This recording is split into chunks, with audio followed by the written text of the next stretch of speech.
2017.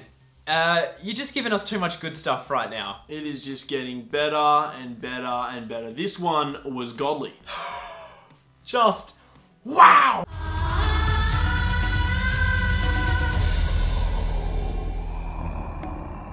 Obviously, we have been tracking American Gods for a long time. You may remember back when its first trailer was released in Comic-Con last year, we did a reaction to that. We were losing our minds over it. That is because this show is by Brian Fuller, who was responsible for Hannibal, which is one of our favourite shows ever. And American God. Rest in peace.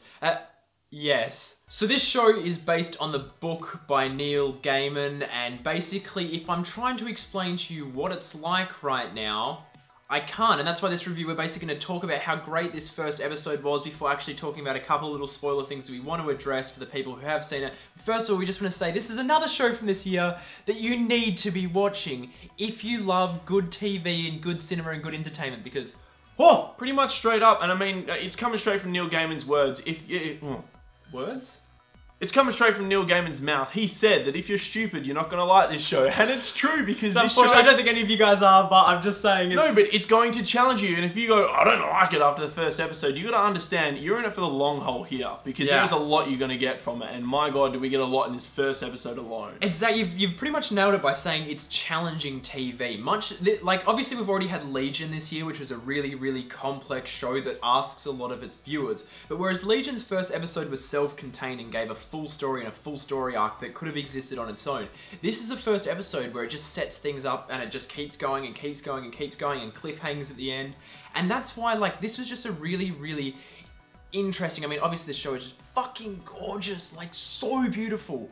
But the way the story was constructed was just constantly, like, more intrigue, just layered on, more questions. It never really stuck with one thing for too long, kept having to introduce new ideas. And that for us is really thrilling, because we don't get to see that often anymore in TV. Yeah, just absolutely fantastic. And you can already tell it's the type of episode that you're going to go back and watch at the end of the season. You're going to be like, oh my God, I understand this, blah, blah, blah. But the way they just set up the world for starters was just terrific, because it's such a hard thing to do. And reading more stuff on Neil Gaiman, they really struggled with getting this show just written. For starters, he reckoned that he pretty much blocked himself off from the world just to try and write it and create this show. Secondly, once they actually had the first episode down packed, they re-edited this first pilot so many times because people were watching it that they had, you know, at Stars, who obviously distributed this show, and they were watching it and they were just getting confused over and over again. I mean, it's such a challenging thing to pull off. And we'll just say, for those of you guys that haven't seen it, like, basically the show, if I'm trying to sum it up right now, it revolves around this character whose name is Shadow Moon. Yes, it's insane, but they explain why he's named that in the show.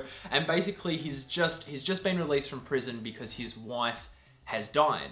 And on his way back home, he runs into this guy called Wednesday, played by Ian McShane, who is just, again, godly here. And basically, through a series of events, this guy and this guy, Shadow Moon, ends up in servitude to Mr. Wednesday, who at this stage is looking like he's going to turn out to be one of the gods, one of the American gods. And I think throughout the course of this show, we're going to see a war between, as far as I know what the show is about, it is about this character, Shadow Moon, being stuck at the intersection between the war of the gods of old and the gods of new. Which is just so exciting. What kind of show has a summary like that? And I mean, honestly, as we said, it's going to be challenging, it's going to be full on. I mean, this show on a visual level, on a sound level, just on a general technical level, is just a knockout. TV at this stage is just, like, I guess this is kind of almost blockbuster TV. It's just demolishing what we're seeing from blockbuster movies. I mean, honestly, this stuff is so creative, it's so good. The visual storytelling is just amazing. The character work, the sound design, the soundtrack here was just phenomenal, down to their song choices. Absolutely jaw-dropping. And it's just so exciting to see also, obviously, Brian Fuller and David Slade,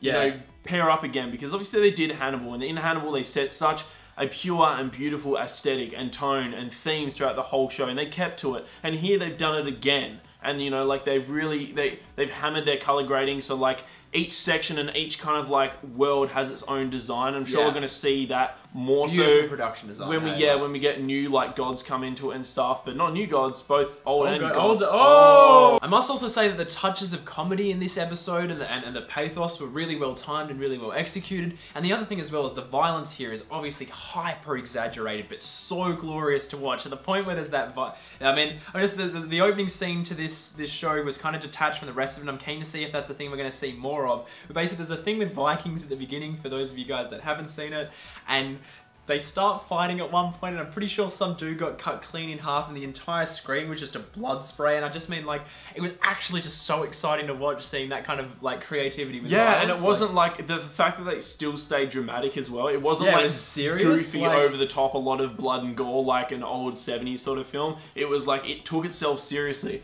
and oh my god, man, that opening scene was just fantastic. And they also cropped in as well. Yeah, got a bit more cinematic for us. We're just going to jump straight into spoilers now for those of you guys that have seen it. So for those of you guys that haven't, we're going to try to review this show every week. You should be watching it so you can hang out with us and talk about just how fantastic this is, because it's amazing. Just check out even that first episode. It is glorious. And I just want to say as well quickly that obviously some of you out there have read the book. Now, we're purely discussing the show. We haven't read the book. We don't really, the book isn't a factor to us because we're just watching the show. If there is stuff that you do know, don't spoil stuff for other people. Don't be that person that does that. Oh, well, in the book, this, and this happens. Don't do that. Let's just speculate and have fun with the fact that other people are experiencing this for the first time. Now, there's just a couple of things we want to address for those of you guys that have seen it. And the first one is, was what we saw at the start a setup for how gods came to be? I believe at the end of the episode, the god that we're seeing is, some of you guys may have seen him in the trailer, the dude with the hammer who makes him seem like a Norse god.